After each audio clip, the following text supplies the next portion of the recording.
As was stated, I am a Sikh by choice, a convert, which is not terribly common, but is becoming more so here in the United States and in the West entirely.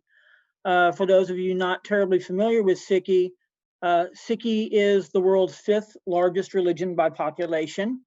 There's approximately 300,000 Sikhs in the United States.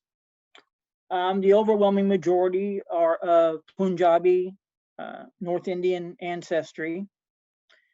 And one of the reasons that we are kind of an unknown commodity here in the United States is because we have tended to be very insular, which has really worked against us. You know, if you see someone in a turban here in the United States, 85% of the time, that's going to be a Sikh here in the United States or in the West, period, anywhere in the world, really, in a lot of ways, but especially in the West. And it was interesting because we talk about persecution, and I really, really like what the Sheikh said, Sheikh Wali, about there are those that have persecuted us, but we're also persecutors. And that's something that really needs to be remembered, because most of our faiths have had its own share of sectarian conflict, persecution, disagreement, and Sikhi is no stranger to that either. But it was interesting. I was going to a rally here in Austin the first year I was a Sikh, and I had someone on a bus with me start yelling at me that, hey, Taliban, go back to where you came from, and all this stuff. And I was just so tempted just to turn around and say, what, San Antonio, which is where I was born and raised. But the guy followed me off the bus and tried to rip my turban from my head. And as a recent convert, it was really something that was kind of shocking. I hadn't expected it. But it really was sobering to me to realize that it's not only a matter of whether we are persecuted or not. And Sikhs in the United States are the 3rd most persecuted religious group because of our turban getting us confused frequently with the strain of Islam that people here in this country associate with religious extremism, true or not. But that and some of the other things in our own history have caused us to be very insular, as I mentioned a moment ago, and withdrawn. And that doesn't serve anybody's purpose as far as building bridges and not walls between our faiths. And one of the things I really have come to love around the country is the different interfaith groups that have been sprung up.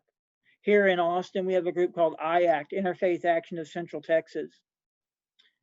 And every month we have what are called red bench gatherings, where a topic is selected and we come together and we break bread together and we break into small groups and we discuss it, each from our own spiritual perspectives. And it's just been a real blessing to see that kind of sharing.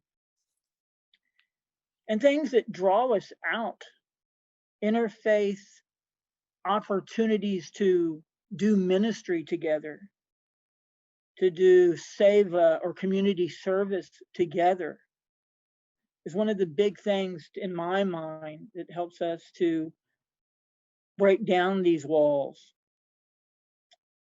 Conversations, discussions, things like this are so important. And for me, it's critical, because not only am I spiritually a Sikh, but I'm also come from a culture that has a history of colonizing.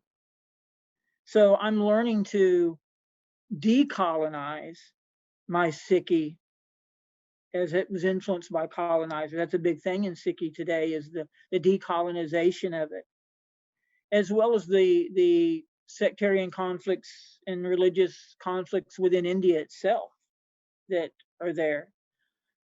And another thing that I think is very important is a lot of our faiths have unresolved or unhealed trauma, especially some of our immigrant communities that may not have come to the West or the United States under ideal circumstances. Some have come fleeing, and sometimes they're not fleeing an invader, they're fleeing persecution amongst their own. And this is just a very, very important thing, that we get past this and being able to talk and share and to see how these things are working out. There's just a lot of unresolved issues that to me are critical for everything that relate to this. And one of the things that has really helped me in my own faith journey has been in my work in the prison system, and seeing how much faith can add to people being able to get a whole different perspective on what is important and what is vital in life. And so for me, it's all about transformation, and especially the transformation of our relationships between faiths. So I'm just going to leave it at that and just thank y'all so much for this opportunity to be here and share this with you. Thank you.